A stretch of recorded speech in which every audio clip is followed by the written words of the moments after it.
Hi viewers, welcome to TED Child Development and Pedagogy series. We'll have a look at number of bits. So bits చూద్దాం. కింది వానిలో ప్రజ్ఞ లక్షణం కానిది అనువంశికత ద్వారా వస్తుంది. కౌమార దశ వరకు కొనసాగుతుంది. మాపనం చేయలేము. శిక్షణ ద్వారా పెంచలేము. ఆన్సర్ వచ్చేసి సి, మాపనం చేయలేము. ఇది ఇంటెలిజెన్స్ అంటాం. ప్రజ్ఞ గురించి మాట్లాడుతూ చెప్పడం జరిగింది. రెండోది వచ్చి మానసిక వయసు భావన మొదట ప్రతిపాదించిన వారు బీనే, హెర్మన్, గిల్ఫర్డ్, వెస్లర్. ఆన్సర్ వచ్చేసి ఏ, బీనే. కింది వాటిలో అంతర వ్యక్తిగత భేదాన్ని సూచించేది. రాజు క్రికెట్తో పాటు కబడ్డీ కూడా ఆడతాడు. రాజు డ్యాన్స్ చేస్తాడు కానీ పాటలు పాడలేడు. చదువులో రాజు ఎప్పుడు మొదటి ర్యాంకే. కబడ్డీ కంటే ఎక్కువ ప్రతిభ క్రికెట్లో చూపుతాడు. చూసినట్టయితే ఆన్సర్ సి, రాజు చదువులో ఎప్పుడు మొదటి ర్యాంకే. మనలో ఉండే గ్రహణ శక్తియే ప్రజ్ఞ అన్నవారు మెక్డగల్, బీనే, థర్స్టన్ అండ్ గాల్టన్. నాలుగిట్లో ఆన్సర్ వచ్చేసి ఫ్రాన్సిస్ గాల్టన్.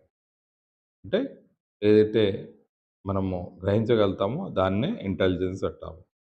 గిల్ఫర్డ్ స్వరూప నమూనా సిద్ధాంతాల్లో కారకాల సంఖ్య మొదటిది 5x5x6 150, 6x5x5 150, 6x6x5 180, 5x6x5 180. జవాబు వచ్చేసి ఏ, 5x5x6 150. క్రింది వారిలో సరైన ప్రవచనం. ఎక్కువ ప్రజ్ఞతో ఎక్కువ జ్ఞానం పొందలేము. ప్రయత్నిస్తే ప్రజ్ఞను నేర్చుకోవచ్చు. ప్రజ్ఞావంతులందరూ సృజనాత్మకంగా ఉండకపోవచ్చు. విభిన్న ఆలోచన ఉన్న వారికి ప్రజ్ఞ అధికము. సి ఆన్సర్ వచ్చేసి. ఎబిలిటీస్ ఆఫ్ మ్యాన్ గ్రంథకర్త టెర్మన్, స్పియర్మ్యాన్, థరాండైక్, మెక్డగల్.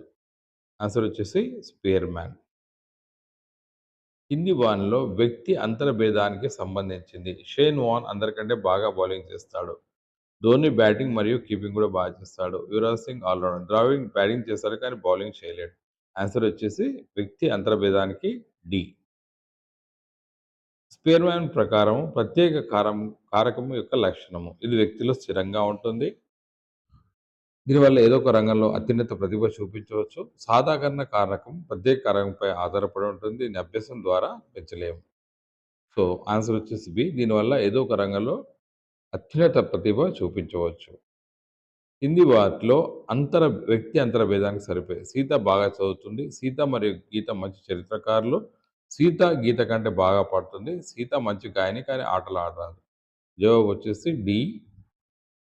11వది వచ్చేసి సైకాలజీ అర్థం చేసుకోవడం చాలా కష్టము అనేది వైఖరి యొక్క ఈ లక్షణం. వ్యాప్తి, దిశ, తీవ్రత, దృఢత్వం. జవాబు వచ్చేసి తీవ్రత. అభిరుచి నిగూఢ అభ్యసనము అయితే అవధానం చర్యలో అభిరుచి అవుతుంది అన్నవారు Stanley Hall, Woodworth, McDougall, Hurlock. Answer వచ్చేసి మెక్డగల్. ప్రజ్ఞాలబ్ధి సూత్రం. మానసిక వయస్సు బై 100 ఇంటూ శారీరక వయస్సు, శారీరక వయస్సు బై మానసిక వయస్సు ఇంటూ 100, శారీరక వయస్సు బై 100 ఇంటూ మానసిక వయస్సు, మానసిక వయస్సు బై శారీరక వయస్సు ఇంటూ 100. ఆన్సర్ వచ్చేసి డి. అభిరుచికి వీటితో ప్రధానంగా సంబంధం ఉంటుంది. అంటే ఇంట్రెస్ట్, అవధానము, కోరికలు, ఉత్సుకత, పైన. ఆన్సర్ వచ్చేసి డి. రైట్. 15వది వచ్చేసి గిల్ఫర్డ్ స్వరూప సిద్ధాంతానికి సంబంధించి సరికానిది. విషయం దేని గురించి ఆలోచిస్తాడు? ప్రచాలకాలు ఎలా ఆలోచిస్తాడు? విశేషకాలు ఎందుకు ఆలోచిస్తాడు? ఉత్పన్నాలు ఆలోచన ఫలితమేంటి? ఆన్సర్ వచ్చేసి సి. రాజేష్ యొక్క ప్రజ్ఞాలబ్ధి 115. అతడు ఈ వర్గానికి చెందినవాడు. సగటు కంటే ఎక్కువ బి. సగటు ప్రజ్ఞావంతుడు, సగటు కంటే ఎక్కువ, సగటు కంటే తక్కువ, డి ఉన్నది. ఆన్సర్ వచ్చేసి బి. కింది వాటిలో సరికాని జత. బహుకారక సిద్ధాంతం థరాండైక్, ఏకకారక సిద్ధాంతం బీనే, సామూహిక కారక సిద్ధాంతం స్పియర్మ్యాన్, స్వరూప నమూల సిద్ధాంతం. ఆన్సర్ వచ్చేసి సి.